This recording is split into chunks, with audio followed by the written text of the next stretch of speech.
If you're looking for intellectual, informed basketball takes and you want to bring in media that knows what they're talking about, look no further than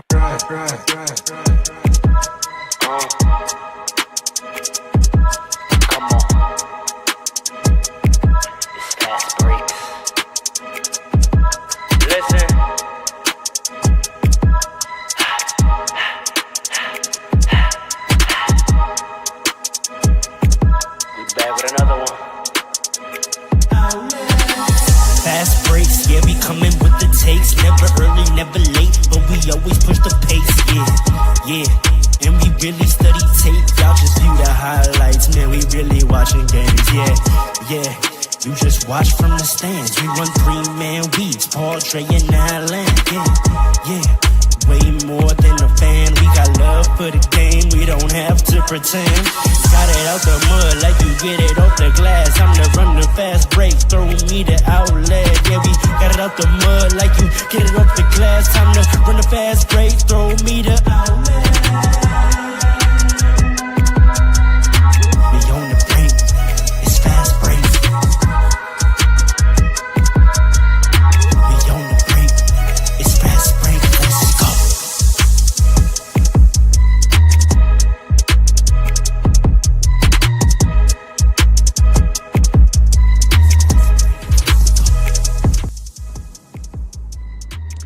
What it do, Fast Breaks family.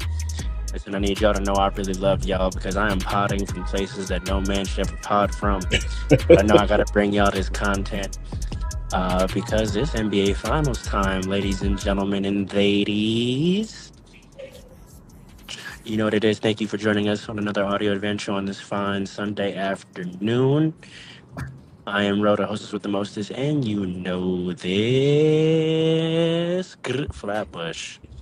You already know what it is. Joining me, the stubborn one, the sturdy one. The sturdy one, the stubborn one, and head producer today, because I am not on the stick. So, you know, the quality of the show and the tone of the show, that is squarely on this man's shoulder. That's why we call him Coach, Mr. PRR Sports, Mr. 1995, Coach Paul in the building. One big up yourself. Look at my man's. He's geek. He got a fresh retwist. Skin is glowing. Teeth is shiny white. He got a little bit of a sparkle in his eyes. Like ladies. Look at my man, bro. He's geek. Yo, before we get into it, Paul, just go on big up yourself. We'll get into everything later. Just go on big up yourself one time for the one time. Let's go. Time. Let's get into it. Get on it. All right, and joining us, last but certainly not least, we call him the professional, the architect, Morpheus, America's favorite and on-time Haitian uncle. Alan, the man with the plan. Big Jersey. Big Jersey. It's a Big Jersey Finals. No, it's not. It is.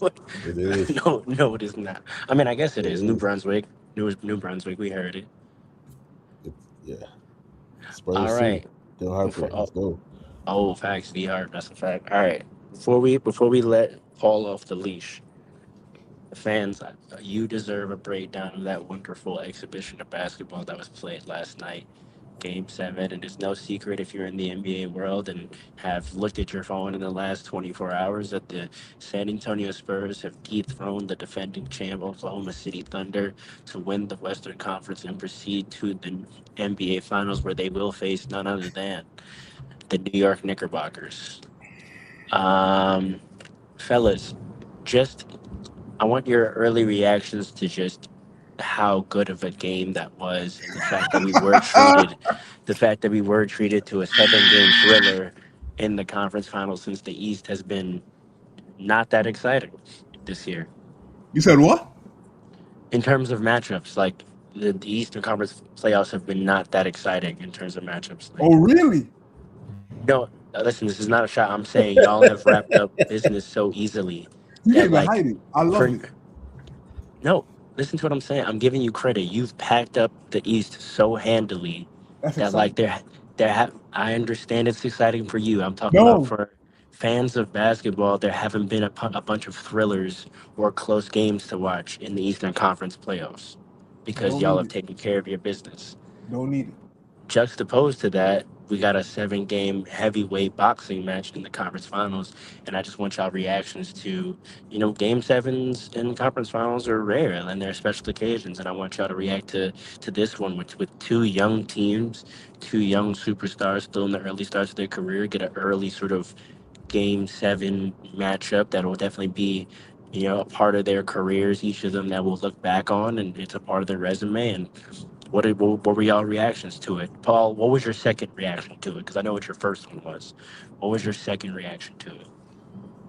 My second reaction was, I don't think I've ever seen a superstar get exposed, sunned, not superstar, but a star, get exposed, sunned, and violated like Chet Holmgren.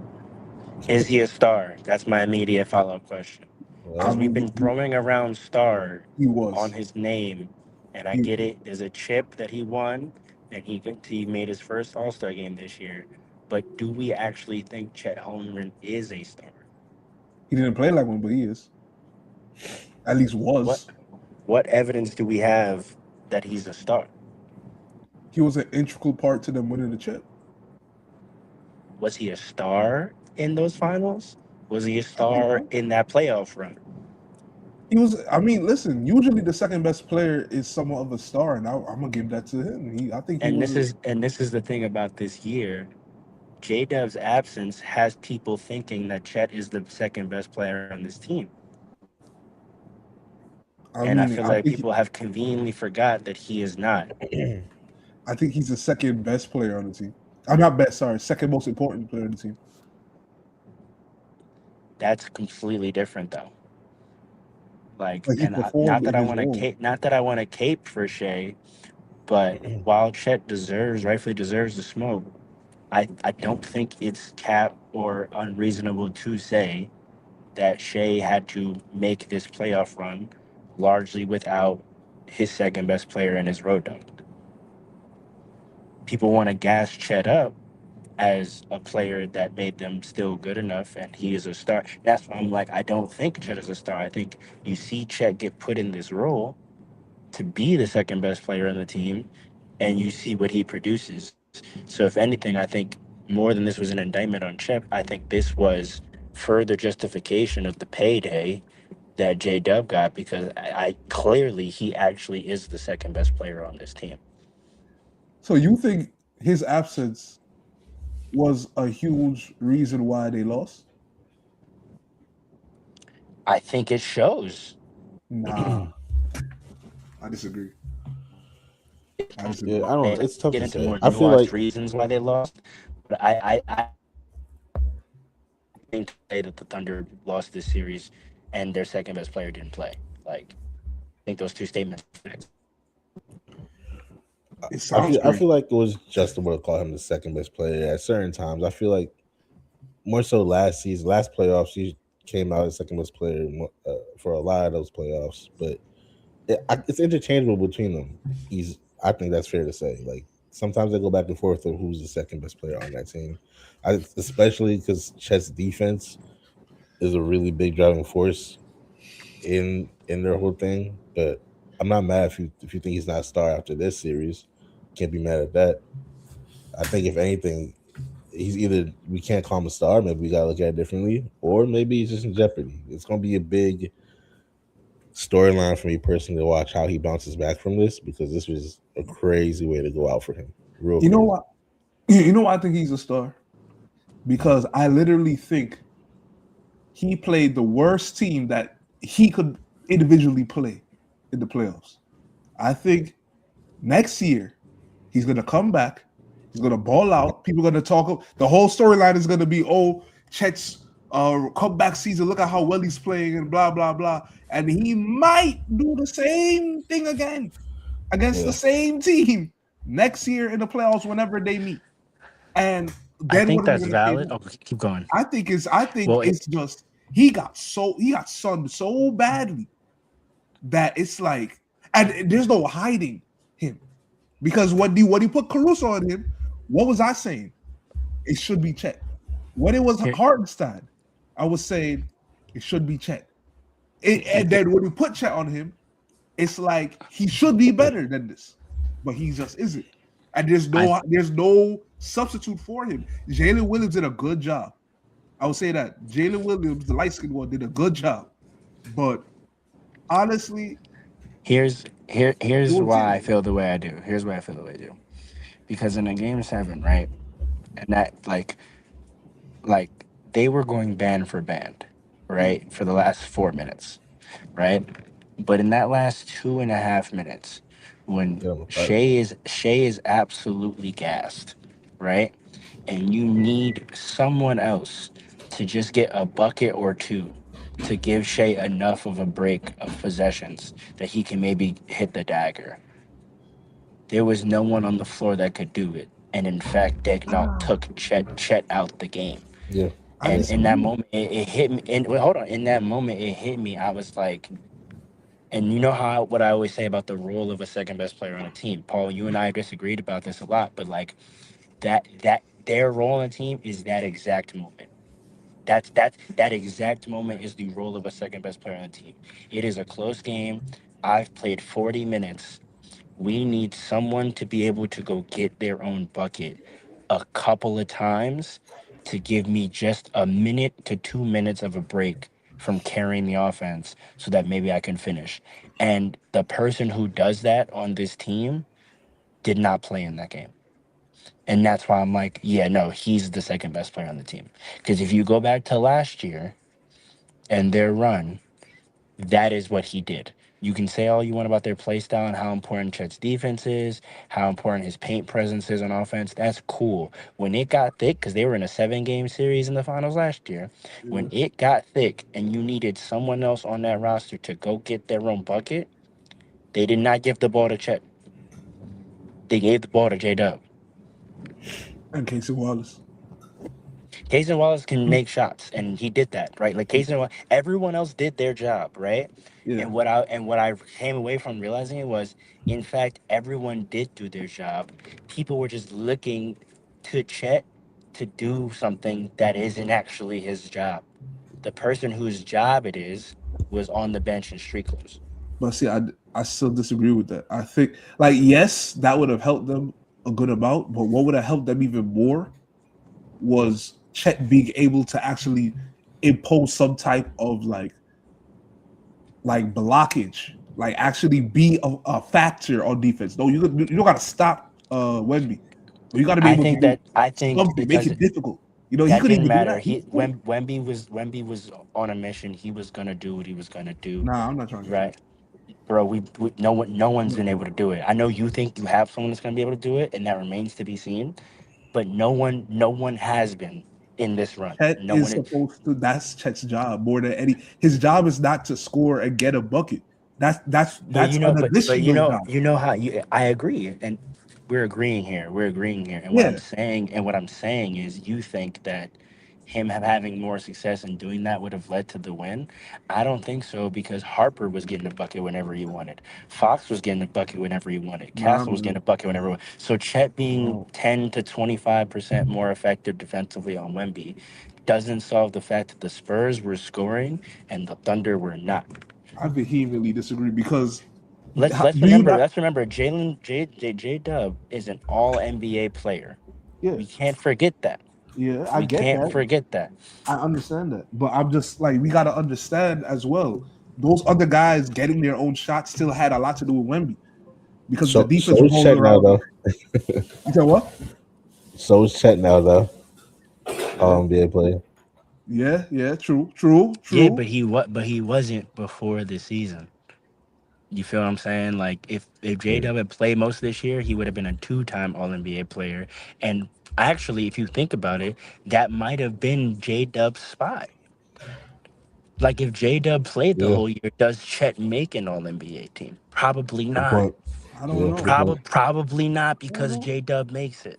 I don't know about that. This is what I'm saying. If you look at the whole year in totality, J-Dub's absence has necessitated an elevation of Chet's role. And in the regular season, it looked like he had sufficiently filled that role, sufficient enough to get the All NBA nod. But in the playoffs, what I think is being revealed here is no, he's not. He's not capable of being the second best player on a Bro, championship team, listen, man. let alone this team, bro. Listen. They have enough. I think the story of this series was not offense and it was defense.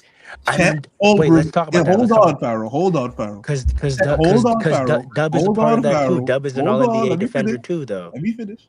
Chet Holmgren is supposed to be one of the best defenders in the NBA. You say nobody was able to slow down Wemby or have an impact. Chet's supposed to be one of those guys that's supposed to have an impact. Mitchell Robinson did. We seen it in the in-season tournament, and we're gonna see it in the finals. But anyway, All right, but I agree. No, and I the agree with offense you. and the I agree offense with you. didn't slack off because they are so loaded and so deep as a team that they had enough players out there that could at least make a shot. Yeah, Then what the ball, happened in the assist what only. happened in the fourth quarter? Then tell me, because everything you said, I agree with. I'm like you're saying things as if they're defending Chet, but you're actually saying the other ways in which Chet failed to show up, I'm right? saying Like that's the primary way. either I don't care to argue which is the primary and not way. Both ways in which he didn't show up tell me he's not the second best player on the team, because I do think defensively Jalen Williams would have had an impact as well and No, been the second. Yes, he's all no, NBA defender. You think no. him guarding Harper or Castle wouldn't have made things different? They got their shots because they were able to play in basically isolation. The whole defense was focused on Wemby, even when he didn't have the ball. I agree with you. Do you think in isolation they're having the same level of success on Jalen Williams as they I did? do. Is he that much better of a defender than Alex Caruso? So I mean, he's bigger. I don't know. He's big. Caruso is 6'4". The athleticism that they were playing against. I mean, And that part too. Caruso is a great defender. He's not the athlete, both physically and athleticism wise, that Jalen Williams when I healthy don't know is. about that Jalen either. Williams is a 6'7" athlete, bro. Long, strong, and vertically gifted. Like let's not forget who that man is, bro. That's what I'm saying.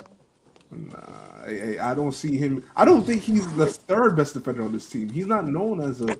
He's a decent defender, capable defender, like everybody at OKC is. But it's not No, you're bugging. You're bugging. Dre, what do you think about this? I think it's a My little whole crazy. thesis is that one of the major stories I think about this series is that I think it's very clear and identifiable that the loss of Jalen Williams was instrumental, and that he is in fact the bona fide second best player on this team, and Chet being your second best player isn't good enough. I think that's 100% clear. Which goes two ways. It goes to Jalen Williams' credit, and it goes to Chet's criticism, right? Because there is a narrative, and there's supposed to be a real narrative that Chet is supposed to be the second best player on this team. He's supposed to be the guy that can, when everybody's out on the floor. Yo, is it just me that can't hear him? I can hear him. It's kind of low though, but I can hear him. Oh, It yeah, don't sound like your mic is connected. hold on. Yeah. We could hear you still. I don't know. Hold on, let me fix this real quick. But yeah, like I get what you both are saying, right? At the same time, I can't harp in on that. Like I can't talk about that when I think the glaring issue was Chet was food, and he wasn't supposed to be food. You Like scared. there's levels. Is that He was- fair? Is that fair? Is there broke any his other heart. team? He got to get his heart back from Wemby. Is, next year. is Yeah. there any other team where if they didn't play a conference finals with the second best player, that wouldn't be the biggest story of the series? Probably not. But Listen, the Thunder are different though.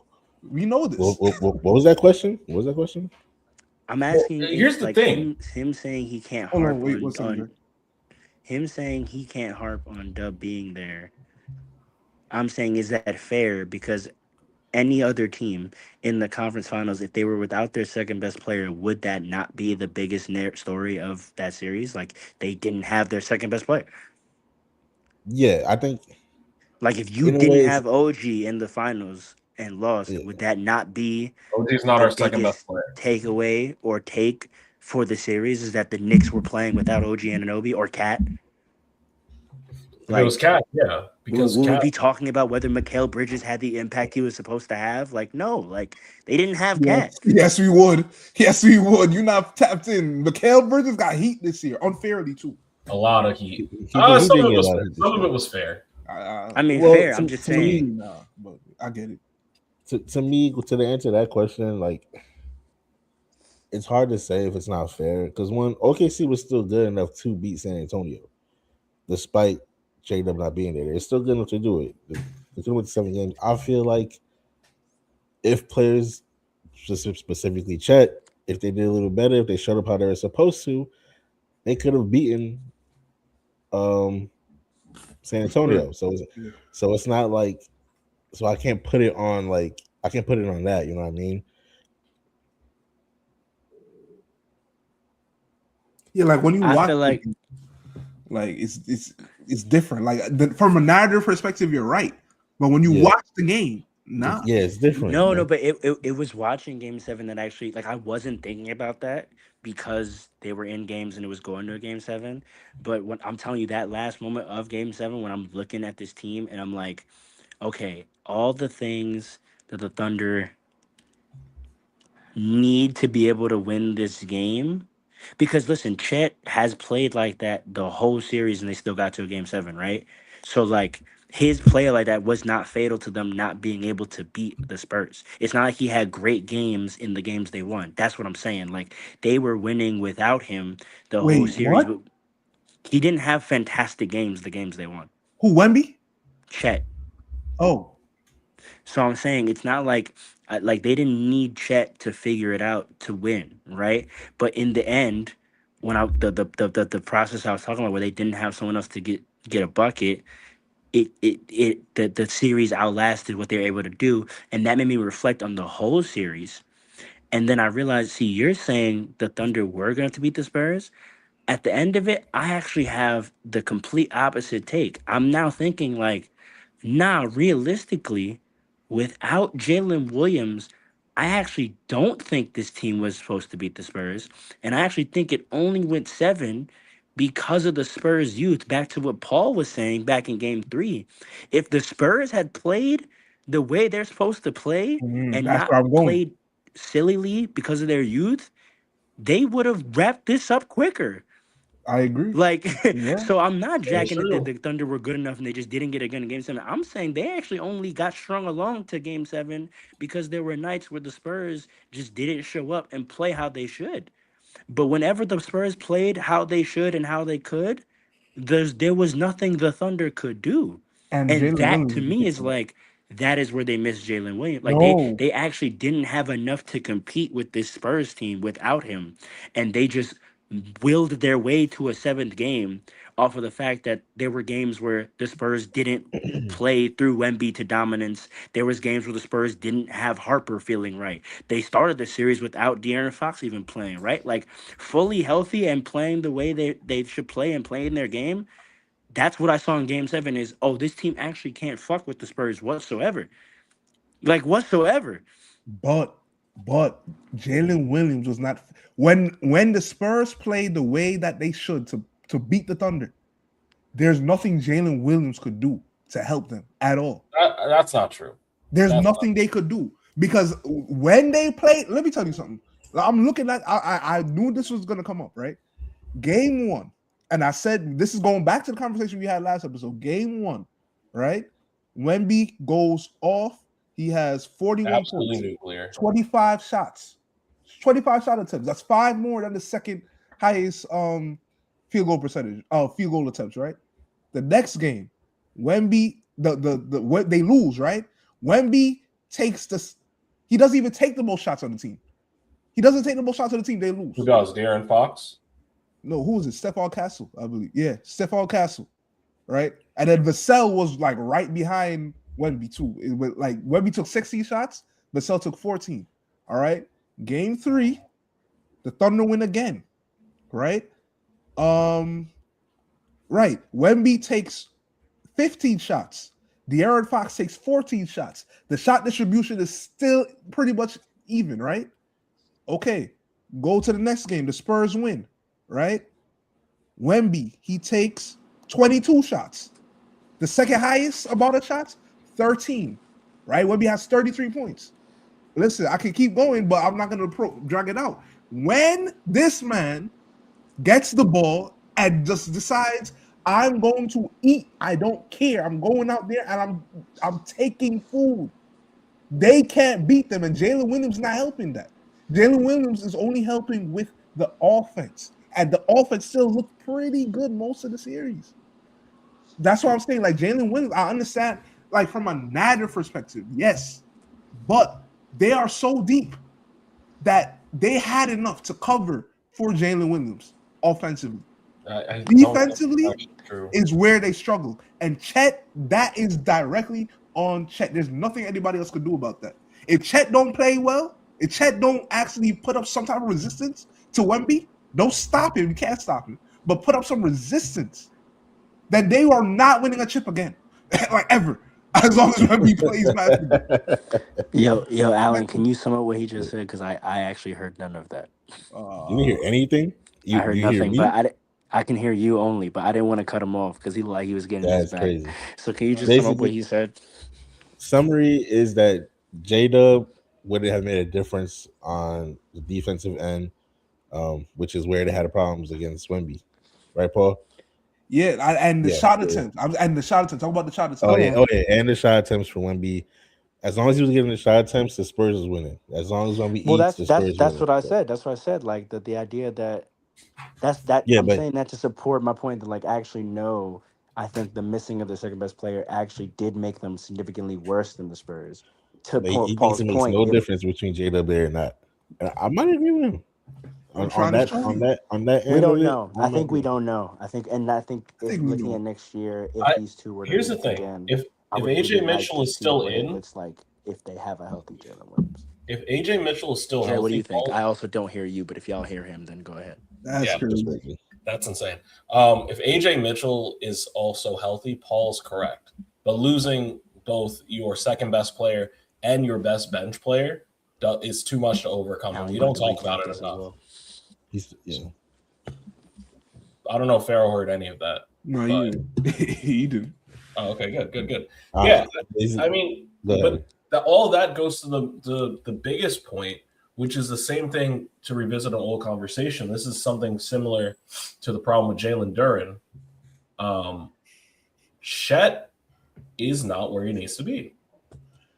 Just plain and simple. He's not as good at the game of basketball as Wemby. He's not as good as the game of basketball as Jalen Williams. He's a third best player on his team. He low-key looked like a fourth or fifth best player on his team this whole series. Yeah. He's not at all where he needs to be. And I don't think the reality is, and I hate to bring up the foul baiting and all that stuff, and I want to leave it out of it. Oh, my dad's wilding. That's crazy. But the Thunder, even though they won last year, I think the reality of it is they are a regular basketball team. The Spurs, they are a regular basketball team. They don't have a unicorn. They don't have a Jokic. They don't have a Wemby. I'm sorry. I love Shea. I like the way he plays, but Shea's best nights are when he's getting 20 free throws. Wemby can go nuclear at any point. Wemby is demonstrating to you, and the whole team, unless Chet does something crazy next year, unless Chet comes back as playing the defense he's supposed to, because we can't ignore his defensive shortcomings. But his offensive shortcomings in a Game 7 to have 4 points is despicable. Because he was the second best player at that point. But this is what I said before you came in, Drew. I said next year, because I think the only problem that he got is Wemby. It's a personal. This is one of the rare times in the NBA where it's literally a personal matchup and a personal beef that's dictating the team's success to such a blatant extent. Yeah, that's soft. That means that's soft though. Super soft. Listen. That's what I'm saying. It means he's not that good. It means he's not that good. He's not that good, and he can't be the second best player on the championship team. But he's gonna look good next year because it's only. That's what I'm trying to say. So he's gonna look like a star. There Can I was just a say one more tweet that thing? went Can I out. just say one more thing real quick before you go, Alan? Go ahead. Well, I will agree with you, Paul, is that I did have Indiana in Game 7 before Hallie's injury last year. So I've never been that high on how dominant or good this team is. That's what I'm Like I saying, to the though. comment earlier, I had Indiana in Game 7 last year if Allie You doesn't did. go down. You did. So if you're gonna say Jalen Williams wouldn't have made a difference because this Spurs team is better than this team healthy, I might agree with that from the standpoint that I don't think healthy this team is as good as advertised. They may be one of these one and done. Shea may be a Jokic. He may be that, right? He may be one of these guys that's one and done. We'll see. No. We'll see. Yeah. Because also they've already proven in their earlier iterations that one dominant player can beat them because Luka dismantled them single-handedly the year prior, which is now my opportunity for my propaganda, which is if we get some men that have some help, Wemby don't got to worry about Shea again. I'm gonna tell you this to your point. He gonna have to deal with the Don.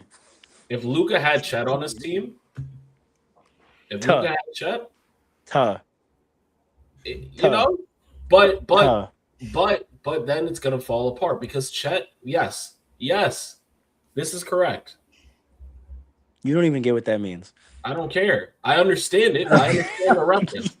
No, you don't. Understand the reference. You just capped to our whole face. Yes. I Has no idea what he's talking about. He's not. No He can't, idea. here's the thing. He's not a bus driver. He's not the guy that's going to drive you. And he's honestly, he's for real. He's looking more of the way of DeAndre Ayton at this point. All right. No. I'm standing on that. I'm standing on that. You're saying, what are you? Hot what are take you, Dre is in effect. Huh? Hot take Dre is in effect. Listen. And you know what? Wemby made him look like that. There was nothing he can do. There was nothing he can do. And that really tells you, number one, there are levels to this. But number two, Chet and the Thunder and Shea and Chet and J. Will, they all got very, very lucky last season. And that luck was eventually running out. They got very lucky. Hot take. They got very lucky. I wouldn't say lucky. I would just say they beat teams they should have beat, and they didn't run into a team that was comparable to them. And I think this is the first year we're seeing. I think the year prior, when they run into a player they couldn't do nothing with, they lost. And I think in their run last year, they never ran into a player they couldn't deal with because we know about Jokic, that he's not one of those kind of players that is undealable with. So they were able to take the Nuggets out in 7, and it's not at the level of undealable with yet. So they took the Timberwolves out. And Holly is arguable whether he's an undealable player because he took him to Game 7 and didn't get to finish the game. So if you look at this year, once again, they ran into a player that's undealable with in Wemby, just like Luka was 2 years prior, and they lost. So the question is not that they got lucky, it's just that this is not a team that is good enough to overcome a true superstar. And that's the thing I think we have to, the questions about Shea that we have to ask moving forward is, we look at, remember how we had that pod about kings killing kings? We have to look at Shea and ask, okay, 1 chip, 2 MVPs in, is he a king? Because who has he killed? Because once again, I think especially after this year, I don't know how much stripes you get for killing Jokic. Oh man! Hey, but that now, hold on, wait. I don't know how much stripes you get. I know. Here's the thing, and Ro, I say this with love because I know you tend to differentiate yourself from the rest of the basketball world on a lot of takes, and I think that's fine. But if you're making this as an objective standard, this is more than just Ro doesn't see Jokic as that guy. The whole NBA world has pretty much been hailing Jokic as the best player in the league. But what did we as a pod come to an understanding about this? I understand. Paul, you saw the light just Yeah, 4 yes, pods I did. ago. No, I don't think we're wrong. But I'm saying to Shea's narrative point, because this is going to be a narrative point, right? To call him a king killer, right? You do have to put on his jacket that he did beat Jokic. You do have to. I don't know how many stripes that gets you. Of course he At did least it. It happened. I don't know how many stripes it gets you because when you ran to Luca, you got packed out. When you ran to Wemby, you got packed out. So who did you really beat? you beat Jokic and an injured Pacers.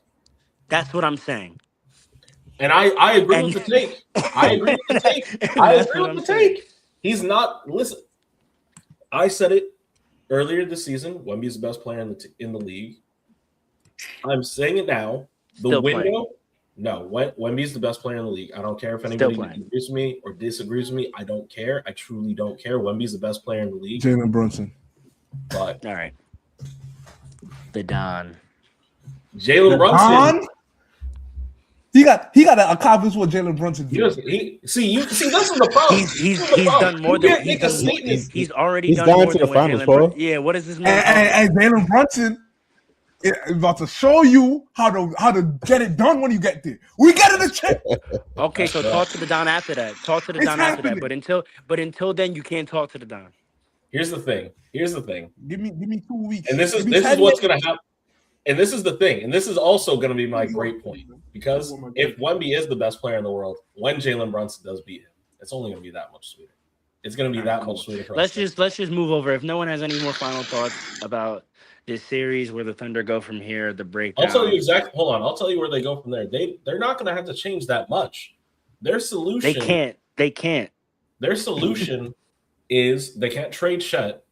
He needs to make some phone calls and go work with some people. Because when you look over You at said they Wemby, can't trade Chet. I'm not saying they can't. I'm not talking about whether they could, should, whatever. But they Someone really go should. wake up Hakeem. They need to go.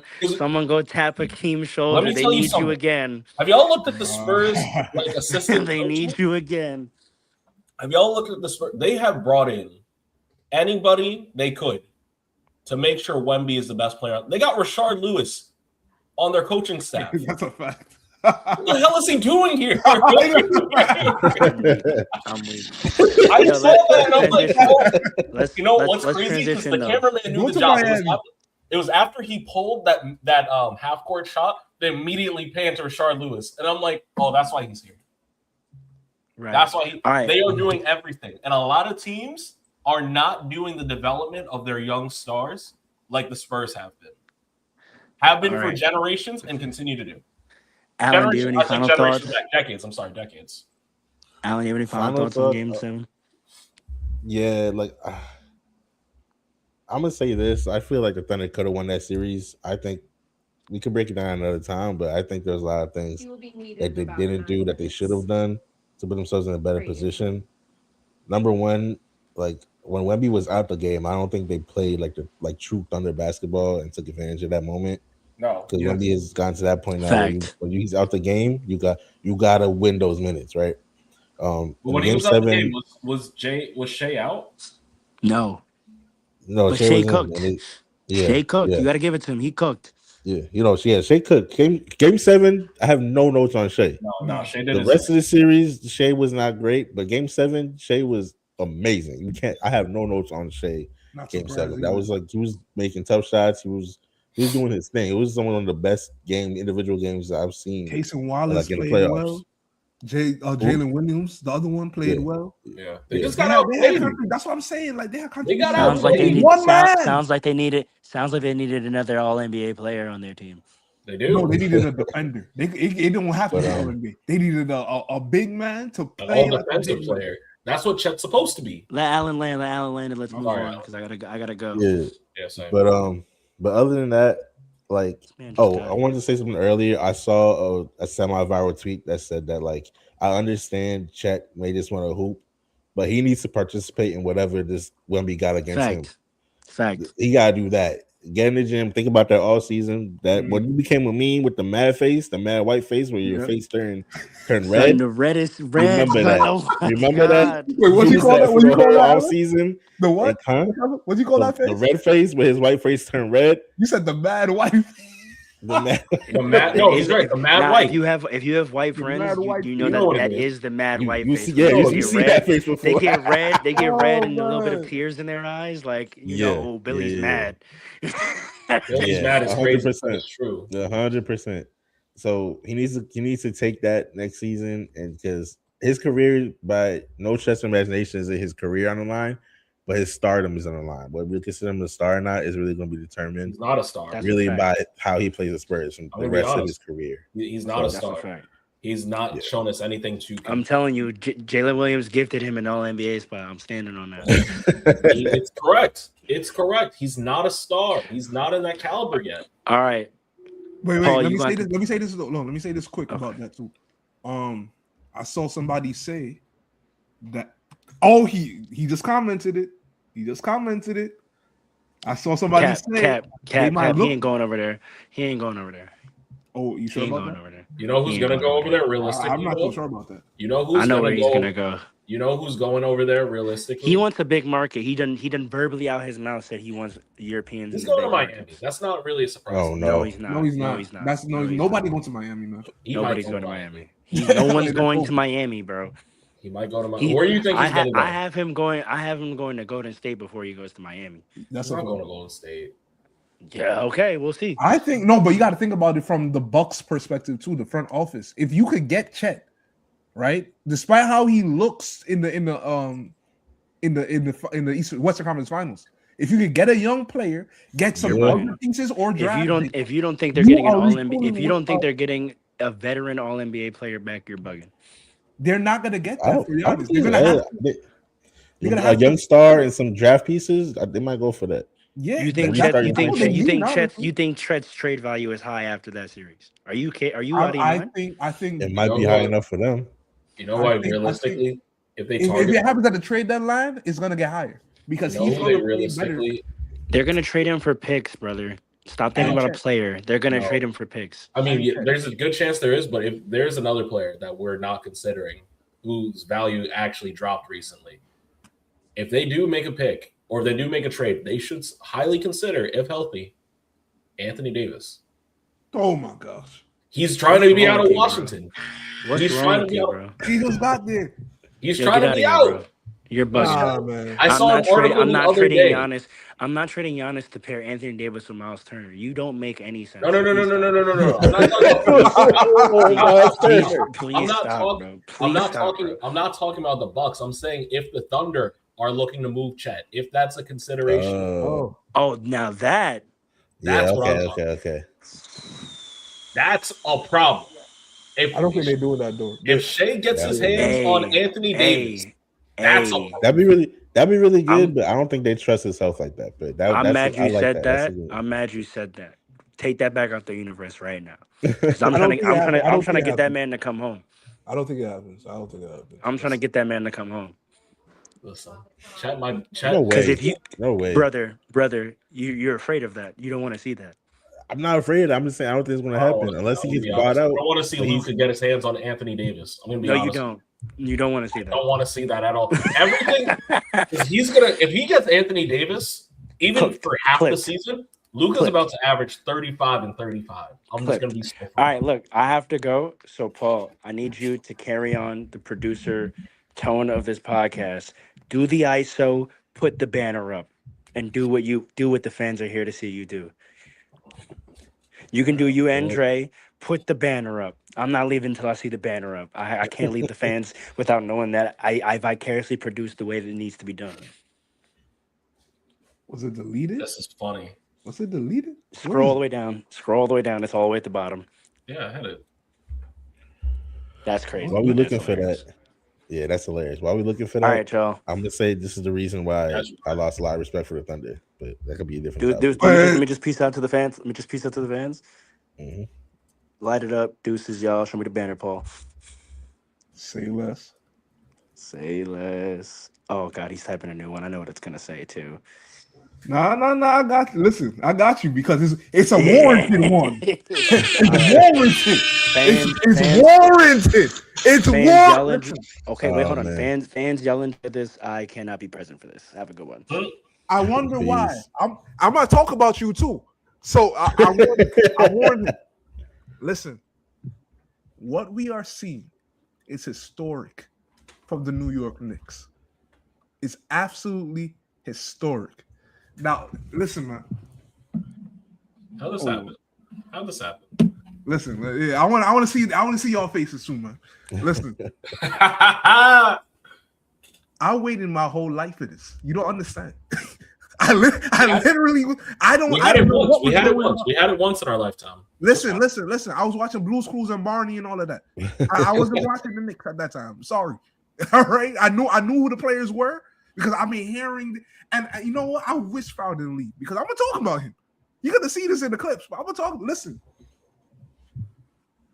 I'm gonna save the celebration for after we win. As you Because I'm should. telling you right now, we're win. It's happening. People told me I would never see the Knicks win a championship in my lifetime. Mm-hmm. People literally told me that. So when I hear people like Farrell tell me we just did what we were supposed to do, as if I didn't hear people say the Hawks are gonna beat us. As if I didn't hear people say the Sixers, oh, y'all played the wrong matchup. They're Sixers are the best team in the Eastern Conference. They're the real best team in the East, right? As if I didn't hear people say, man, they got James Harden over there. They got James Harden. As if James Harden has done anything deep in the playoffs in his career. Ever. But now that they're playing the Knicks, they say, oh, he's going to show up. That pick and roll, oh, man, he don't got Darius Garland anymore. They would have been better off with Darius Garland. Listen. The New York Knicks, what we are doing, and here's the next thing too. Farrell talks about, I'm going in. Listen, the Knicks bias or whatever bias against the Knicks that exists in the media, I'm glad people are now seeing it. Because I'll tell you what, the things that the Knicks have been doing the last 4 years, not just this year, the last 4 years, speak on it, is unbelievable, and nobody's talking about it but the Knicks fans. Let's go. Let's really say. Farrell says, "Oh, where's the storylines? Where's the intrigue?" But if people actually cared about the Knicks, yeah, okay. If people actually cared about the Knicks, your title contenders last year. What do you mean? He's talking about like the era. No, I get it. Yeah, I get it. He's the 90s, whatever. I get it. But listen. If people cared about the Knicks and talked about the Knicks, then people will be actually seeing, oh, there's something going on that we should be paying attention to in New York City.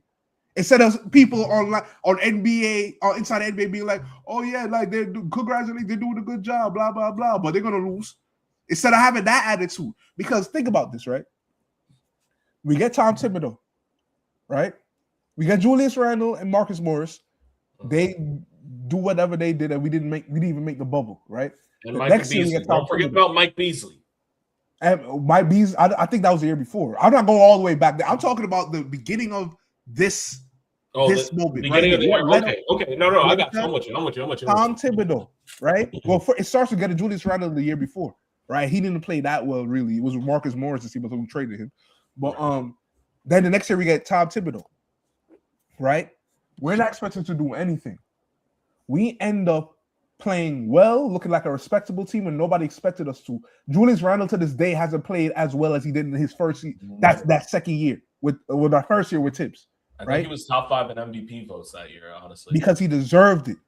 We get Derrick Rose, right? We get Derrick Rose halfway through the year. Nobody expected him to still have that much left in the tank, right? RJ Barrett turned out to be the right pick and the best player out of that draft.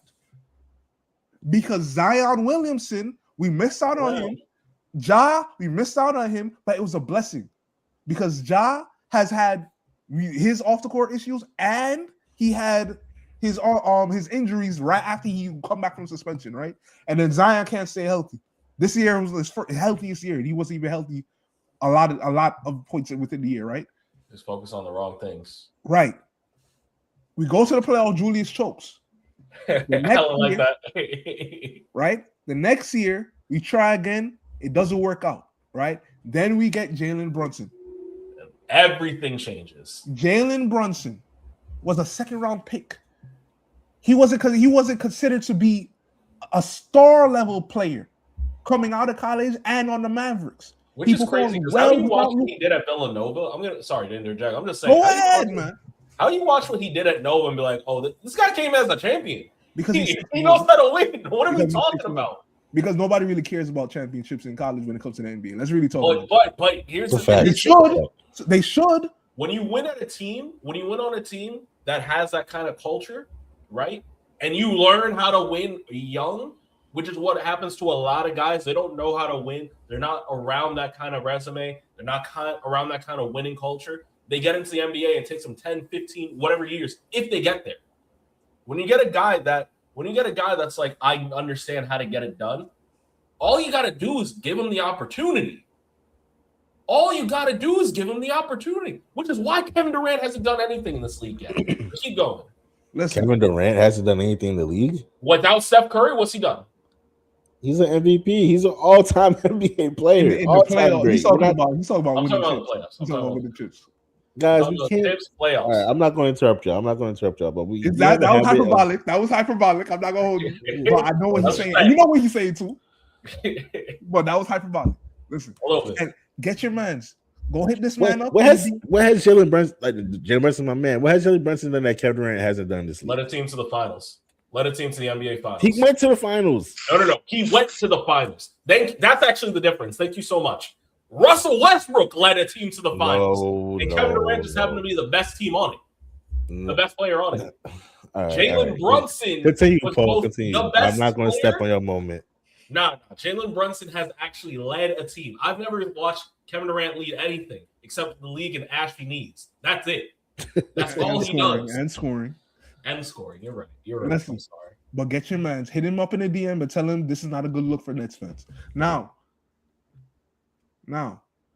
listen. Oh gosh. Listen. No, okay. Don't put that on the screen. Don't put that Going last back. screen. Going back to what I was saying, right? I'm talking about the evolution of what's going on, right? We get Jalen Brunson. We get back to the playoffs, right? Julius Randle's still choking. Everybody say Donovan Mitchell is better than Jalen Brunson. We make quick work out of them. Not as quick as this year, but quick work out of them. The very next year, eventually the whole starting lineup ends up injured, but we take that team to 7 games. Right? We go to 7 games. I think it was in the second round we played the Pacers. No. Yeah. The Eastern Conference Finals again, right? Eastern Conference Finals. Everybody. No, I'm gets talking injured. about the first time we played the Pacers. Yeah, Eastern Conference. Eastern Finals, Conference everybody gets Finals. injured. Eastern Conference Finals, a severely injured team. Jalen Brunson ended up getting injured in the last game too. And we still No. Swap it. It was second round. It was. I Second think it round. was the second round, right? Second He round. The ended up getting Pacers go on injured. to Eastern Conference Finals. They lose to the Celtics. Right. So exactly, right? So the fact that we even got to 7 games, being that injured was crazy. The very next year, we get to the finals. I mean, the Eastern Conference Finals. But the pathway, the shots the year before was when Dante DiVincenzo hit those shots, right? Yeah, because he was still on the team. Right. Dante DiVincenzo was hitting those shots in his second year, Jalen Brunson's second year on the team, hitting those shots against the Sixers in the playoffs. Uh-huh. That any other team has those level of clutch plays. That's all over teams. This breaking news. Look at what's going on in New York. Wow, they're injured. Julius Randle is out, and we have guys hitting clutch shots like that. People would be talking about it if it wasn't the Knicks. The very next year, and Mike Brown. No, Mike Brown's this year. I'm sorry, we got Cat last year. I'm going to not last year now. The very next year, right? The defending champions. We come back down 20. I don't think any other team has ever done that 2 games in a row like that. People are talking about it. They talk about like, wow, that's crazy. That's crazy. How could the Celtics, the Knicks? What is the Knicks? The story is always the other team, except for in New York. Now we're gonna force y'all to talk about us the way we deserve, because at the end of the day, you can't ignore the team that's at the top, the last team standing, which will be the New York Knicks. And if you paid attention, if the media did their job and got their bias out of it, they will understand what's going on is special. We have a team full of playoff risers. Do you understand that? Do you understand? We have a whole team of playoff risers. Cat has shown from his Minnesota days. He steps up in the playoffs, believe it or not. Cat has shown that. He showed down the Knicks too. Jalen Brunson looks like Michael Jordan in the playoffs, man. Yo. No, I'm right. You see. No, he's right. He's right. No, Alan, that's not even Paul's original thought. That's not even Paul's original thought. He's right. This is on the internet. There are guys that are saying, my dad had Michael Jordan. I have Jalen Brunson. On the offensive end. And we mean that. Jalen Brunson is that guy. On the offensive end, I have never seen anybody this unstoppable in a long time. Even you brought up Kevin Durant. Kevin Durant got stopped by Tony Allen. Mm-hmm. He got stopped by Short. This Chris Paul affected Kevin Durant. Right? I've seen that. I don't think I've ever seen anybody just like straight up stop or even slow down that much. Jalen Brunson, unbelievable. Mikal Bridges, the clutch shots he was hitting against the Celtics last year. Who else in the NBA is doing that consistently? And on the defensive end. OG Anunoby. People forgot when we got OG Anunoby, we had the best record in the league, or one of the best records in the league that year that we got him, after we got him. Right? Like, he was like the defining factor. If he played well, then we win. That was the thing, right? And don't forget. And I know people were upset. Mike Brown, we should have kept Tibbs. We should have kept Tibbs. We are having such a tremendous amount of success because Jalen Brunson doesn't have to play 48 minutes. Josh Hart doesn't have to play 48 minutes. OG Anunoby doesn't have to play 48 minutes. We finally have a coach that understands, I got 11 guys here that can probably score the basketball. Maybe I should use them. Maybe I got 11 guys that play some modicum of defense. Maybe I should use them. Because when you're going into the finals, it's, of course, about star power. But it's also about mitigating your resources and mitigating your energy and mitigating that and using that bench, I should say. Because you can't win a series going that deep in the playoffs running an 8-man rotation, 7-man rotation. There were times last year the Knicks were running a 6-man rotation. We have 11 guys that we can throw at anybody. Jalen Brunson has barely played a fourth quarter in like 35 days. Yes. Yes. Yes. And the reason we're blowing these teams out like that is because, like I said, we are a team of playoff risers. Like, Mikal Bridges is not missing no open shots. OG is not missing no open shots. Karl Anthony Towns not missing no open shots. And the thing about it is, it's like, when you look at teams around the league, they always have these guys on their team that they kind of just shrink a little bit in the moment. And they're not able to do things that they're supposed to do. We step up. And I give credit to Tom Thibodeau for setting the culture where you got to play hard to get minutes, where you got to play defense to get minutes, and you can't be afraid. He worked them so hard that you got to believe in your work when it comes to the playoffs because he's just been working so much. And then listen to the last thing I'm going to say, right? Because I'm not going to go in all the way. I got a lot more to say, but I'm going to save it for when we win the championship. All right? I'm going to bring this back up. I wish the Knicks well for many friends I grew up with just so they can experience a championship in their lifetime. I have news for you, Pharaoh's Dad. Win or lose, the Knicks are not going anywhere because we have a young growing core too that people aren't talking about that actually throughout the season showed that they actually have talent and they're not even playing that much because we're so deep right now. So a lot of those issues that Pharaoh was talking about last episode with the roster, those issues aren't going to be that big of an issue because we have guys that are going to step up and step into those roles with more experience, and they're going to be ready because that's the culture that we have set by Tom Thibodeau, and shout out to Julius Randle as well. Oh, hey. I like that. I never thought I'd hear that from you, Paul. Never thought I like that though. Yeah, because you go off of how you think I feel. I'm honest. Listen, I think Julius Randle and Tom Thibodeau, once we win this chip, should get a ring. That's how serious I feel about it. Listen, we wouldn't be here without Julius Randle. Do not want that. And that's fine. He could stay over there. I don't want him back either. And we don't want him. Setting But the no, it does start. It does start. And also, here's the thing, and I saw it in the comments about separating from James Dolan. The thing is, first and foremost, James Dolan needs to be separate. You have to separate him out of the culture. Hold on, real quick, Andre. Yeah. Y'all Giants fans gonna separate from Jackson Dart? Oh, Yeah, all right. Continue. That's a fact. No, that's a fact. That's a fact. This is my whole point. This is my whole point.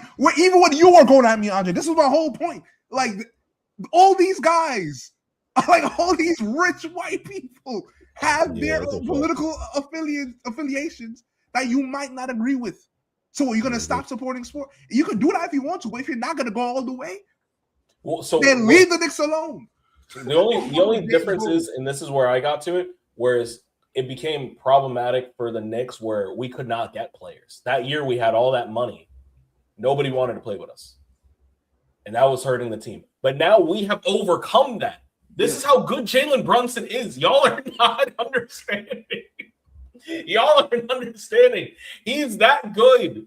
He's so good that he has overcome literally. I just watched this man. No funny. He's also overcoming the Jenner curse because Timmy Chalamet just keeps bringing that girl over to the team. It has not affected us. That ain't the Jenner curse. That don't count. That ain't the Jenner curse.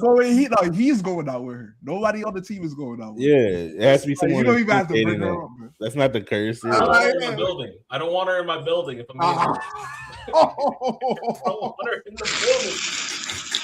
All I'm gonna say, listen. All I'm saying is this: we not only do we have best opportunity. Because people, this is the other narrative, Paul, and this is the hindsight. After we beat the Hawks, right? After we beat the 76ers, after we beat Cleveland, they didn't have that hard of a road. Talk about it. Look who they beat. I mean, you just told us we were gonna get bounced. Yeah, people are gonna say that, but that's because every time someone loses on this podcast, we say that about the last couple of championships. People are gonna say, and I hate that. I hate when people do that, and I didn't get a chance to say it. But that's what we do every time someone loses the next year. But continue. I can't stand that. What? Huh? Look at the road. Yeah, we just did it like 10 minutes ago with Shay and them. Yeah. Well, that's that narrative of the king killer, whatever. But this is what I'm saying. Jalen Brunson is about to go against the best player in basketball. Legitimately, he's going against the best player in basketball. If you don't consider him the best player yet, fine. You have to at least respect that he's a top 5 player right now and the best offensive player, not just on the planet, but probably that we've seen in the last 30 years. Yeah. If Jalen Brunson and the Knicks overcome that, all of that road talk, all of that, the city might not survive. All right? Jalen Brunson, all those comparisons about Jordan, because people do that to Jordan too. Well, who did he beat in the finals? That goes out the window if the Knicks beat the Spurs. All of that is gone. All of that is gone. This is going to be. Hold on, wait a second. I think that was going on with the Lakers too, was it not? That's a fact. Yeah, no, that's a fact. Where did he come from? Where that man came from? This tree. Okay. Anyway. This is not only going to be a great series. This is going to be a repeat series because we're gonna get our revenge on 1999. But this is going to be the solidifying and the respect for Jalen Brunson and the Knicks organization. Becky Hammon doubled down on her comments this week. Oh man! And people I can't believe she said that. That was nuts. That was wild. She said, "I'm standing because it's the Knicks." I'm trying to tell you, there is Knicks bias. I'm telling you. If anybody else had the kind of postseason we're talking, and this is what pissed me off. I wasn't here last week, but pissed me off 2 weeks ago when Farrah was talking about, 30 points, 20 points, it doesn't matter. Yeah, maybe for one game, maybe if you beat somebody in one game. But if you're beating somebody by 51 and then you beat the next team by 30, then 40, then 25, then 30, there's something happening. This isn't that we're just. This is like if we were beating the Hawks by 1 to 2 points every night, and then we happen to slip into the second round. That's what you're saying. Maybe we're more in their competition. If you're saying these are lesser teams than us, then look at the way that we are manhandling them, right, and putting BTA in historic fashion. We're not punching down. We're punting. And here's the We've thing. been punching these teams. And So here's- when you get to what that doesn't just go away now because we get to the Spurs. We're not just gonna be, oh my god, I don't know what to do. We are on one of the best heaters I've legitimately ever seen. That's in the not league, just gonna stop. in league history. In league history, in my lifetime, I can't remember a heater like this. I truly Even can't. the 2018 Warriors weren't beating teams like this. Let's call a spade a spade. Brother, I didn't see them beat a team by 51 in the playoffs. I didn't see that happen. And here's the I thing, didn't see that happen. before you go, Alan. This narrative about them having an easy road is simply false too. The Hawks were one of the hottest team, if not the hottest team in the NBA going into the playoffs. I don't know about that. No, literally, look at the record. They were literally the hot. Like when they traded Trey, look at their record after that. Look at people need to do their homework. I'm telling you. And then who we play? The Sixers, right? The Sixers Just beat the Celtics. When Embiid beat back. the Celtics. They beat the Celtics. Came back from down 3-1 and beat the Celtics. Do we not respect the Celtics anymore? Jason Tatum and Jaylen Brown? Okay. And then the Pistons lost to the Cavs. Can't They even get lost to the Cavs. And then we sweep the Cavs. So what does that say about the Pistons? Or what does that say about the Cavs? One has to be either the Pistons were overrated, like I said, or the Cavs are actually better than we thought they were, and then we just swept them. So what does that make us? I just want to say something real quick. Now I'm done. Go. Okay, but I'm gonna say my thoughts about the Knicks, but just one thing. I want to say one thing about the last thing you just said, and that's my exact feeling as to why I think that the 50-win team thing with Jokic is so stupid. Because I can say everything that you just said applies to them and all the other nonsense people say discredit players this today.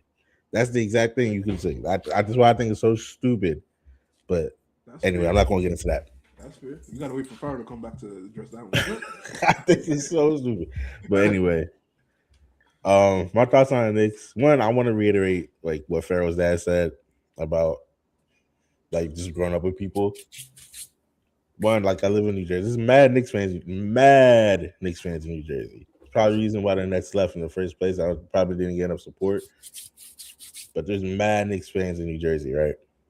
But on top of that, even more, my grandpa he was a Knicks fan. It's fair to say that he was a Knicks fan. I used to watch games with my grandpa all the time. So it'd be really dope to see the Knicks win a championship because me and my grandpa used to watch the Knicks all the time. I didn't know this. If I wasn't as proud as like where I'm from, I would probably be a Knicks fan. That means it's time to be a Knicks fan because they're not even from y'all anymore. We have them in Brooklyn. I'm not going to jump the bandwagon now at this point. No, I'll let you fall. I don't know about you, but I'm gonna let them join. If it means we got one more Knicks fan, at least the finals, you can jump on for right now. I don't want to join it. Leave that man alone. He's from New Jersey. I'm from New Jersey. You're talking to the wrong. See, you got to talk to this man in the comments and his son. Yeah. That's who we got to convert. Because why are you all some Lakers fans? There's a lot I got to say. But wait. They're not moving. I'm trying to tell you. I'm trying to tell you. So that's just my first point. I'm going in. All of you who used to make fun of Knicks fans from New York, don't let us. I'm not gonna lie, it is crazy being from New York, and it's just funny to see. I'm not gonna say it's crazy. I'm not gonna like. You see it. It's very funny to see. I always thought that was pretty funny because there's some clout chasers. You're gonna have to deal with that with them. But another part I'm gonna say is like I want to reiterate, like Paul, you just went through like the whole history of the Knicks, like the last 4 years. Yeah, I want to add to that and say like that front office, and I said this before on the pod, but the front office is very, very commendable. Like shout out to Leon Rose. Come on now. Who's also from where? Where he from? Big Jersey. But you're the best y'all have to offer. We take your best because we know where they belong. Anyway, keep going. Yeah, the Jersey. I'm not all right. I'm gonna let y'all get a moment. Yeah, I'm gonna let y'all have a moment. I'm gonna say we don't trying to do the same to you. Andre, he's not the op. He's not your op. Leave him. I know. I'm just trying to tell him. All the Kings of New York are from New Jersey. But anyway, there's room for you over here. But I'm gonna say like the front office from the Knicks For the last what is this? What is this? last 4 or 5 years have been really put on a masterclass on how to turn a culture, a franchise all the way around, right? Because like my whole life, the Knicks have been like a joke, basically. Yes. Right? Like, we all the same age. Our whole lives, the Knicks have been a joke. Leon Rose came here and turned the whole culture around. They'd really built the team by doing really smart free agent signings. Could have did some like big splash moves. Could have got Donovan Mitchell. Didn't do any of that. Yes. Stuck to his guns. Stuck to the game plans. Made smart hires. Fired Tibbs only when he feel like he really had to. Tim could have got fired before that, but he only fired Tibbs when he feel like it was the right move to make when the team wasn't progressive enough. Even though they made the conference finals, that was his bold move, but it was the right move. And look where they at now. So I'm gonna say that about the Knicks. Like, really, really, really good culture change. It feels like James Dolan doesn't have like his hands like around the Knicks as much as he did growing up. So that's really dope by them. I started with the Phil Jackson years. People got to give him credit. I'm telling you. Yeah. That's true. And he allowed Phil Jackson to ruin Carmelo Anthony's prime. Yeah, that's a fact. He allowed him to do it. So he was willing to allow Leon Rose to come in and fix up. Yeah. Other thing I'm gonna say is I think the Knicks have been the best team in the playoffs this year so far. Thank you. They've been playing way too good. Obviously, they haven't lost a game in like weeks. A month and a half. Yeah. That's crazy. That's a crazy thing to think about. But they've been the best player. They've been the best team. They play connective, and I think, and I want to get y'all numbers too. I already know it's Knicks, but I think Knicks in 7. I'm going Knicks in 6. So you think the New York Knicks are winning the championship for the first time since 1973? Man, and the reason, just talk a little bit about basketball. Brown should have gave his prediction. We let him go too easy, too early. Yeah, we let him go too fast. I thought about the after fact. He's not low either. He's not low. I watched the whole play and I'm like, I know what he's doing, but I came in too late to say something. But I am going to. The reason why I think the Knicks are going to win against the Spurs, and I'm not that confident, but for me, y'all know when it comes to playoffs specifically, I think about like the matchups because I think that's the biggest thing in the playoffs. I think the Knicks are a better matchup. I think the Knicks are a better matchup against the Spurs specifically. But specifically because the Knicks could play 5 out. They have their whole team to shoot. They have lineups where the whole team can shoot, and that's what you really need against a guy like Wemby. Because Wemby will take the inside away from you. So you have guys that can shoot, but it also poses a problem because you need Mitchell Robinson against Wemby. He's the one that did the best against him in the whole league. Yeah, but then you're not playing 5 out. So it's going to be interesting to see. Mitch is back. That's what I'm saying. But you need, like, but if you put him in, you're no longer 5 out. Is what I'm saying. Oh no! I hear what you're saying, but to your point, we can counterbalance. We figure out a way to counterbalance. Honestly, both in the regular season and through the course of the playoffs, we can build a lead, and that's why it's so important when we come out and punch teams in the mouth early. But that's what Spurs do too. That's what they did every time they won against OKC. They come out and punch you in the mouth. They're not doing that to us. It's not going to be like I think they're going to win it, but I think it's going to be a good series, and it's not going to be easy for either team. Like I can see the Spurs winning it though. I can see. I'm not 100% confident in saying the Knicks in 7 because I can see the Spurs winning it. Because if Wemby just goes crazy, that's in the cards. We can see that. And for that, they just have really good players on the Spurs. Like guys can go on heaters just like y'all can. 2 feet in the paint all the time for Harper, and I know they're rookies. I know Harper's a rookie, but he had 2 feet in the paint as good as anyone I've seen this league. The way they was going. So it's going to be a real good matchup, and I'm excited for this finals. It's going to be really fun to watch. I'm going to be honest. Everything you say, I agree with, and I just want to add this one other portion. It's not only the fact that we're going to be 5 out. There's going to be a slight defensive liability that they're not going to be able to exploit on our end, which is whoever, because Vassell can guard a little bit, Keldon Johnson can guard a little bit, and De'Aaron Fox might be the person that gets hunted. One of the best things that we've been able to do this playoff series, this entire 11-game run, we find guys and we hunt them.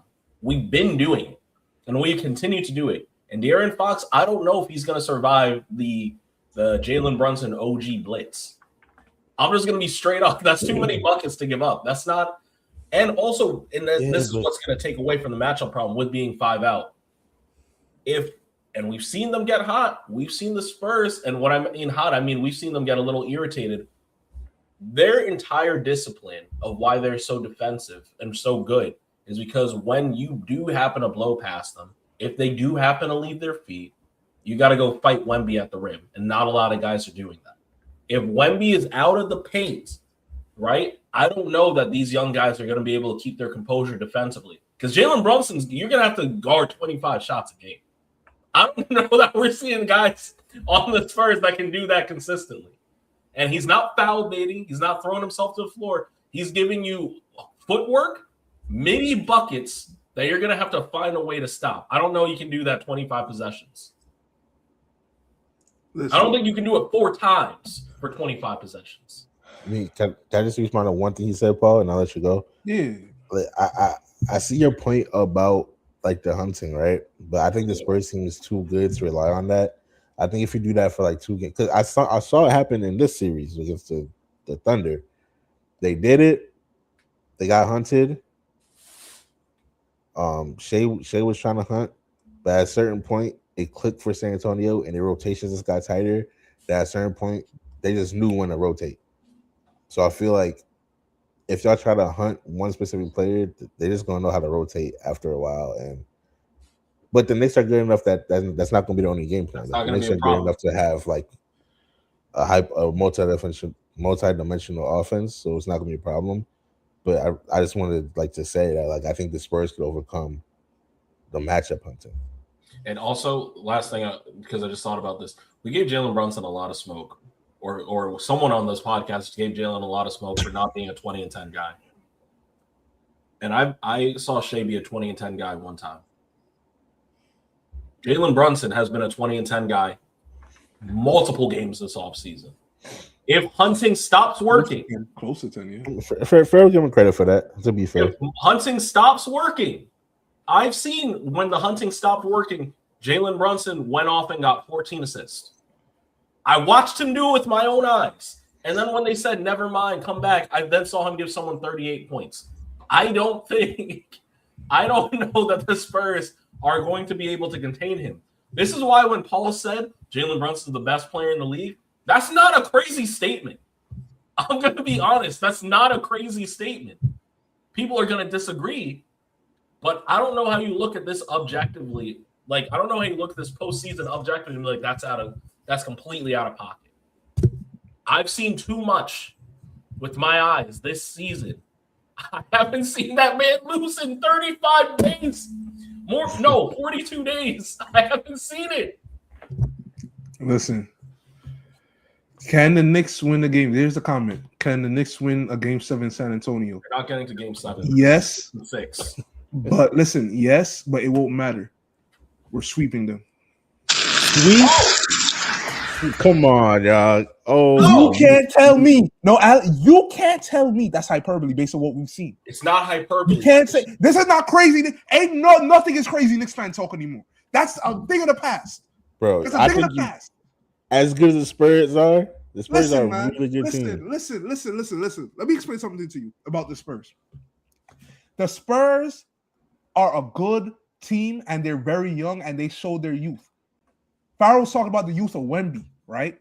I think them guards that they got over there, the Dylan Harpers, the Vassell's, the Castles, Keldon Johnson not really a guard, but you know, whatever he is, the 6 man, right? He's a forward. Yeah, but he kind of plays like a guard, like a big guard. But anyway, those they are the ones that show youth to me, right? Look at this. Look at this one. Look, they are the ones. That's a funny ass comment.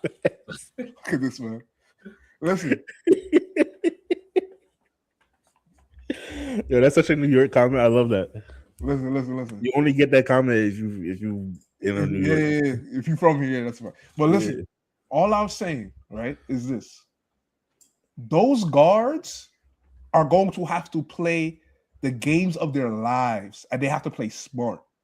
I think they've gotten away. When you look, listen, I'm not hating. You're not gonna like this island because of what you just said. It's gonna sound like I'm like discrediting the Thunder and the Spurs, but I saw a lot of young mistakes Yes. and bad youthful shots Yeah, That's by what I'm the trying to tell Spurs you. and some of the Thunder's players too. Stephon But Castle had unfortunately, 11 Spurs- turnovers that first game. There are problems. Right? And here's the thing. Right? uh, The reason that nobody's talking about it and we overlook it is because of Wemby. So when Farrell's talking about Wemby's the shot selection and all that, I get that, but that's not that big of an issue to me. The issue is these other guys. Now, we've seen this matchup this year in the in-season tournament. The Spurs have been consistently as good as they are right now. The Knicks were not. This is a better Knicks team than the team that beat them in the in-season tournament, right? What we saw, though, is Mitchell Robinson and OG Anunoby actually, but you can't play OG the whole game on him, right? But they both did a great job on forcing Wemby to do what? Face up. He had to get into his Carmelo bag, right? Against the Thunder, he didn't have to do that. mhm. All he had to do was literally just run to the paint. Whoever is in front, just run to the paint. You got to either foul me or I'm going to finish or I'm going to do both, right? And then once he got hot, he was like, man, I'm pulling from half court. I don't care, right? And he was making it, right? He's not going to be able to do that on us. Even Cat, I think Cat's going to do a good job on it. Sorry, pause on the play. And this is how quickly people forget.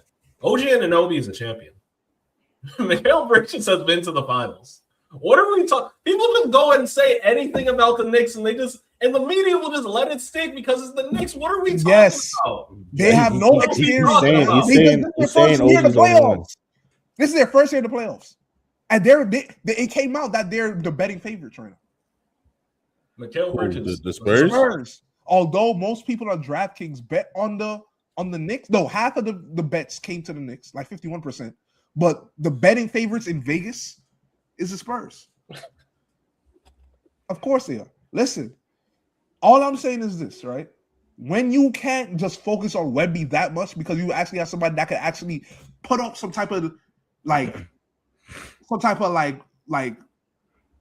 defense, like slow him down a little bit. Unlike Chet, this is why I was talking about Chet so much. If he was some type of impediment to Wemby and made him work, that whole offense changes. Everybody has to do more. Everybody has to be sharper.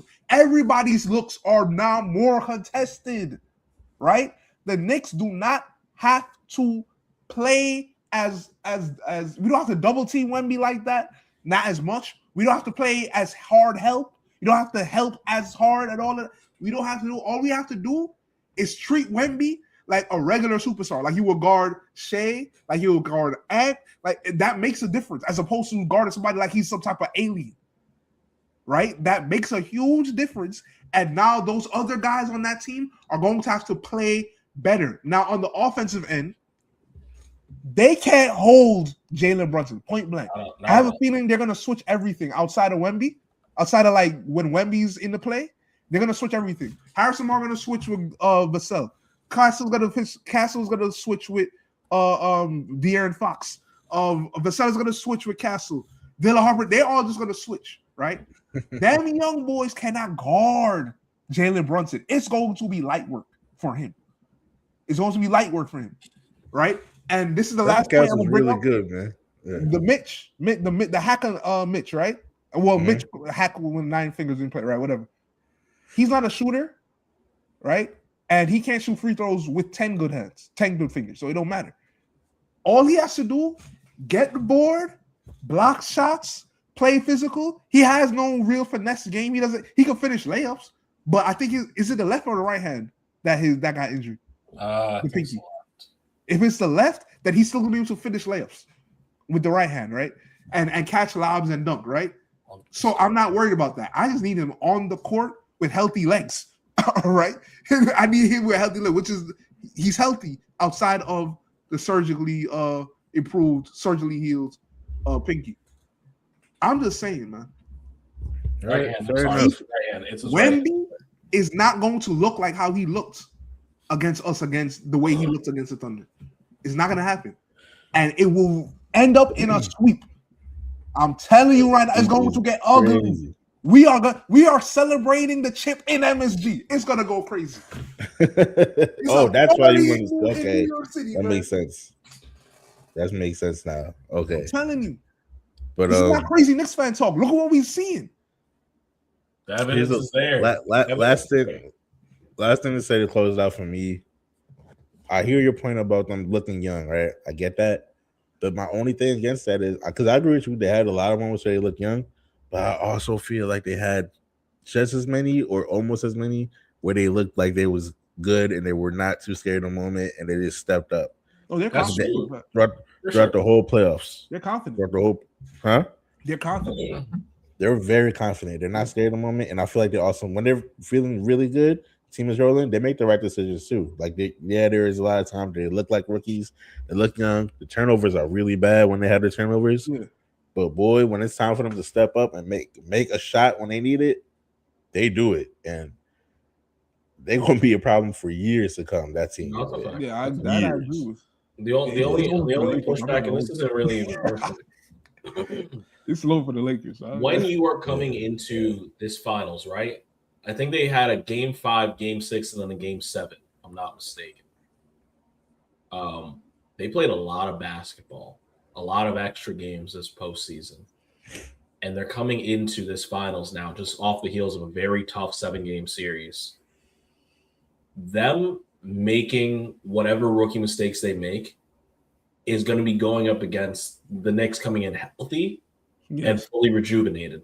Mm-hmm. You can't really afford to come in and make that many mistakes. Stephon Castle cannot have 11 turnovers and they still win. You can't get guys drawing 4 or 5 points right there. That for real. Yeah, that's like 20, almost 30. And forget if all 11 are going to Landry Shamet for a 3. He's missed 1 3-point shot. They just like OKC, where that's the most dangerous team in the league when you turn it over. Not in the playoffs, though. Not in the playoffs. It's the Knicks. Playoffs. They had some. It's the Knicks in the games. But that kind of goes to Pharaoh. Hold on, that goes to Pharaoh's point because one of the reasons they are so dangerous on the break when you do have a turnover is because of Jalen Williams. So partly, yeah. We can't turn around and be like he's not that important, but also he's incredibly important. Like it's a matchup, man. It's a matchup. It's a big matchup problem. Yeah, it's a matchup. Listen, I think it serves the Knicks better to play slow against them. I think y'all try to turn play at our pace. They have to match us. We don't try to match them. Yeah. All right, Knicks and what? Oh, you said 4, Paul. What do you say, Andre? I said 6. Knicks and 6. Oh, 6. All right. We're gonna see. I hope it's a good finals. I hope it goes to 7. I hope it's all good games. I'm very excited about this. I want to talk about the Cavs for a little bit though. You want to talk about what? The Cavs. What you guys say about the Cavs, man? Hey, man. Yo, Donovan Mitchell, what was you just sucked the hope out of your whole franchise, man. Like that was. I think they got to do something. They got to trade him. I think they might have to trade Donovan Mitchell. I think it's going to Donovan Mitchell. Wow. I think it's going to turn out. What's James Harden is on this team for how long? Like, what's the contract situation? I think he got traded. I think he has a player option for next year. For next year, like after next year? No, he's going here for a minute. This summer, like this summer coming. Yeah, I'm pretty sure it's the summer coming. Yeah. Yeah, no, you got to get rid of him, man. And you got to do something. You got to do something with Evan Mobley or Jarrett Allen. It's a wrap. The experiment failed. The double big. The Twin Towers was not. It's not what they needed. And that's a fact as well. Yes, Westbrook said that. He's a champion in life. Yes. I mean, they are, bro. I'm not mad at them. He ain't doing nothing since then. I'm telling you, when you start hearing that type of talk, it's a wrap. If I'm Dad Gilbert, I do something. That's my guy. I can't back that. I know, but I'm just saying, like when you start hearing that type of talk, you got to do something because, like, what are you supposed? You can't come back with the same team. Yeah, and the role players were that. I mean, outside of Merrill having bad games in the. Some minds would say analytically the Cavs were the better team. Oh, here we go. That was a crazy quote. What are we talking about? How you get swept and you say analytically? Analytically, we whooped your ass. Analytically, whooped y'all ass. What are you talking about? That's a fact. That is something you say as a retired player. You don't say that when you're still playing, trying to win a chip. I think it's all right because think about it, right? Now you got somebody in James Harden. That's a win now move. You trade a younger player, right? Who was actually in age-wise on the same path and progression as a Evan Mobley. This is a great comment. Right? So you trade that guy. And now your two backcourt players are now older. Whoa! I'm not putting it on the screen. No. Somebody delete Yo, you're wilding. You're wilding right now. Yeah, I'm deleting it. I'm not going to. I'm not putting that on the screen. But anyway, like that's bad for the community. I deleted that. I literally deleted it. But anyway. Yo, all I'm saying is you try to win now and you fail that badly, you can't come back with that type of lineup. You know what I mean? Because now it's like you kind of, in my opinion, you kind of ruin the future when you trade Darius Garland. But now you have Evan Mobley, who's still young and still getting better and still progressing. But now what are you going to do at the shooting guard position or the point guard position? Because what, you're going to bring that back and try again? It seems like he's just wasting time while the Magic are getting better, while the Celtics are going to probably retool and be better a little bit. While who else in the East is coming up? The Pistons are going to Toronto. You got too many teams that like you're stagnation, especially in a team in a conference like the East where you have so many young players that are looking promising. Stagnation is really just going backwards. Yeah, agreed. Because you're gonna fall in. That's true in life. That's true in life and in basketball. That too. So it's like I don't know what they do. I think they got to make a move. But I also got to be honest. We might own the East for the next few years. I'm gonna be honest with you. We might own the East. Get ahead of ourselves. The only team I really see giving us a problem going forward are the Pacers. I was thinking that too. I was thinking about that the other day. Like the Pacers. No, not the Celtics right now because they played so many games. They played so many games to get the championship level team that they want, and they can only afford it for 1 year. I don't know that they can make that kind of sustain. Like what? Yes, Jason Tatum went absolutely fantastic that postseason run, but you're not going to forget that they also had Kristaps Porzingis. You're not going to forget that they also had Al Horford. You're not going to forget that they also had Drew Holiday, who's bona fide defensive stopper at the guard level. They had a lot of pieces that they're missing this year, and that offense that they run where they just chuck up as many threes as possible, that doesn't work when you don't have guys on the other end that can lock up, and you can't stretch the floor like that. So the only teams I really see being a problem are the Pacers and maybe the Pistons if what's his name? Jalen Duren figures out how to catch up to Cade. I mean, listen, as far as the Celtics go, like they're the players that they replaced those veterans with that they won the chip with are younger, right? And they look promising too, but they're younger. So now it's like Tatum is now the veteran now. You know what I mean? Brown is not the vet. Brown is 30 this year, I think, right? Like, or next year. 31. Right? Like, they're veterans now. So it's different. It's different. I don't know what they're going to do going forward, but I think the team is just weaker just because their players are younger. And now they have to take like a year or two for them to get the experience and confidence to actually produce at the highest level. I think that's the problem with the Celtics. The Pacers, I don't know, man. You lose Miles Turner, it's tough. I don't know. Tyrese might disagree with me. Zubac now. I'm not a fan. I'm sorry. I'm a Zubac fan, but I'm not a fan of him on that team because he doesn't stretch the floor. And Miles Turner stretching the floor helped them a lot. That's true. So and then the Wizards, let's see what they do. And then the Hawks. I think the Hawks are going to be a top seeded team next year. People act like the Hawks are whack because of how we treat. No, we're that nice. I gotta see Hawks. I think they're gonna be good, but I don't know about top four. I don't know if they top 4 seed, it'll surprise me. We'll see. I gotta see how the offseason We'll goes. see. The house can be up Yeah. there. But I think going into next season, the East is ours. I'm gonna be honest. Right? It could be because they figured out a lot of the issues that they had throughout the year in the playoffs, and they talked about it. So we'll see. All right, y'all. Let's go. Playoffs Wednesday. Finals. Yeah. Nah. It's the finals. NBA The finals. Knicks are in the finals. Come on, can't forget. Can't forget. Come on now. All right. Man, I'm gonna get a tip, man. Let's go, man. It's been a good episode of Fast Breaks. Thank you all for joining us. Like, subscribe, follow, all that good stuff. And on all the apps, including TikTok. We see you all on TikTok. You're already there. Might as well like and follow. Come on now. All right. Peace out, y'all. No more final thoughts. We said enough. Peace. Hey, Happy that's Sunday. right. That's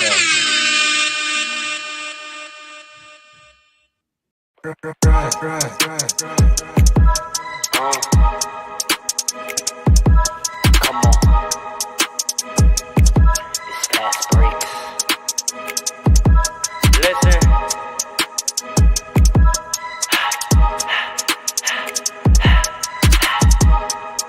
We back with another one.